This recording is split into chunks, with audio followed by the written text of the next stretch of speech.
Hello everyone, welcome to GE hub. आज हम लोग फाउंडेशन के नेक्स्ट टाइप को देखेंगे। देखिए, फाउंडेशन के नेक्स्ट टाइप को समझने के लिए आपको उससे रिलेटेड सेंटेंस को देखना होगा। टाइप 6 एग्जाम्पल के तौर पे अगर मैं बात करूं, मुझे उसे पढ़ाना पड़ रहा है। इस तरह के सेंटेंसेस अगर आपके लाइफ में आते हैं, मुझे उसे पढ़ाना पड़ रहा है, मुझे वहां जाना पड़ रहा है, आपको यहाँ आना पड़ रहा है, बच्चों को किताब खरीदनी पड़ रही है, तो अगर इस तरह के सेंटेंस आते हैं तो हम लोग कैसे डील कर सकते हैं। देखिए, आप जरूर पाएंगे कि इस सेंटेंस में बाउंडेशन का लिंक है, ठीक है, लेकिन उससे पहले आप यहाँ देखें रहा है, तो आपको याद होगा रहा है, रही है, रहे हैं। जब कोई काम जारी होता है प्रेजेंट में, तो हम लोग उसको प्रेजेंट कंटीन्यूअस नाम देते हैं। प्रेजेंट कंटीन्यूअस नाम देते हैं। और इसमें जो थर्ड क्वालिटी है वो है बाउंडेशन।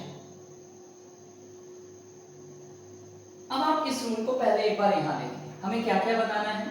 प्रेजेंट बताना है, साथ में बाउंडेशन बताना है।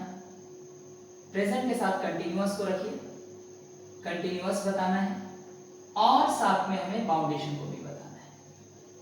सबसे पहले आप रूल बनाने का सिस्टम सीखिए। बाउंडेशन के लिए हमारे पास क्या है? हमने शुरुआत के वीडियोस में देखा है, बाउंडेशन के लिए हैज टू, हैव टू और हैड टू तीनों है।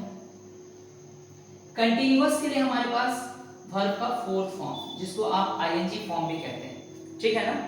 वर्ब के फोर्थ फॉर्म को ही हम लोग वर्ब का आईएनजी फॉर्म भी कहते हैं। जैसे गो का वर्ब फॉर गोइंग, प्ले का वर्ब फॉर प्लेइंग, डांस का वर्ब फॉर डांसिंग, ठीक है। अब वर्ब फोर अपने पहले is, am, are, was, were को रखता है। ये बातें ध्यान में रखिएगा। कंटीन्यूअस को बताने के लिए हम लोग वर्ब फोर का यूज करते हैं, और वर्ब फोर अपने पहले is, am, are, was, were को रखता है। यहां बात प्रेजेंट की हो रही है, इस वजह से हम केवल और केवल क्या रखेंगे?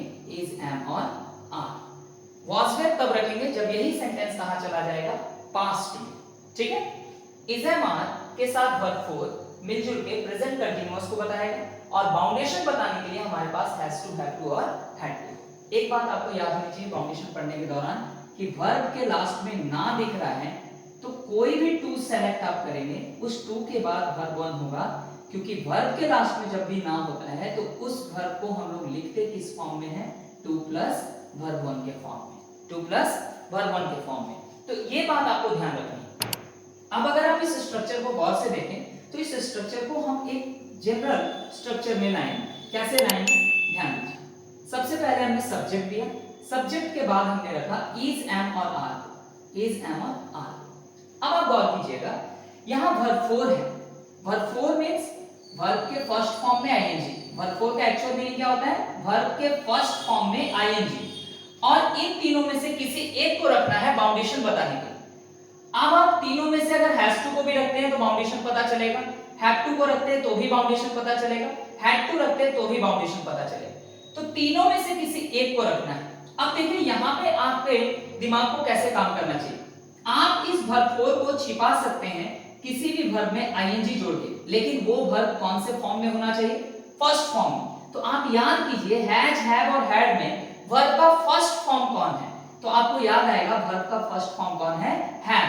तो अगर आप सोचिए इन दोनों को हम यहां एक वर्ड के द्वारा रिप्रेजेंट करें और बोले हैविंग। वर्ड क्या बोले? हैविंग। तो अब आप गौर कीजिए, वर्ब फोर इस रूल में आया या नहीं आया? वर्ब फोर आ गया ना, क्योंकि वर्ब के फोर्थ फॉर्म को ही तो आईएनजी फॉर्म कहा जाता है।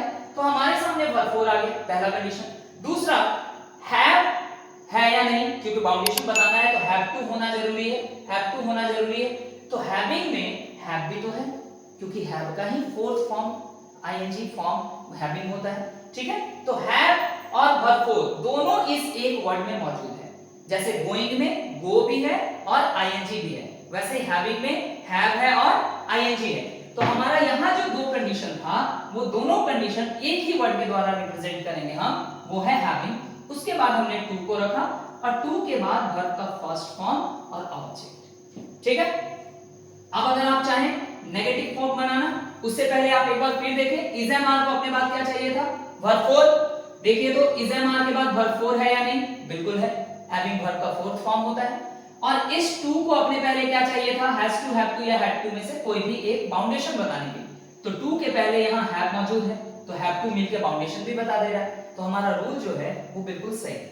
अब अगर हम नेगेटिव रूल बनाएं तो नेगेटिव में आप as usual is am are के बाद नॉट लगा देंगे, very simple, to plus verb one and object, and simple interrogative बनाने के दौरान आप इज एम आर को बाहर निकाल लेंगे, subject having to plus verb one and object plus question mark will be there, simple interrogative negative, only not will be added after subject, after subject not will be added, okay। ये 1 into 6 का process मैं आपको पहले ही सिखा चुका हूं, इसलिए पहले के वीडियोस को देखिए और 1 into 6 सीख करके आप इन सभी रूल्स के मास्टर बन सकते हैं। कंडीशनल इंटरोगेटिव रूल की अगर हम बात करें, firstly we have to place question word, after that same rule will be copied, is am are plus subject having then to plus verb one object plus question mark and finally conditional interrogative negative rule, question word will be there, is am are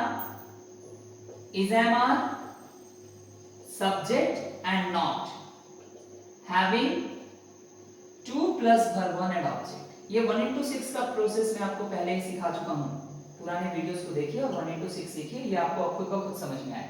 now what will be the sentence, मुझे उसे पढ़ाना पड़ रहा है, will start with subject I am having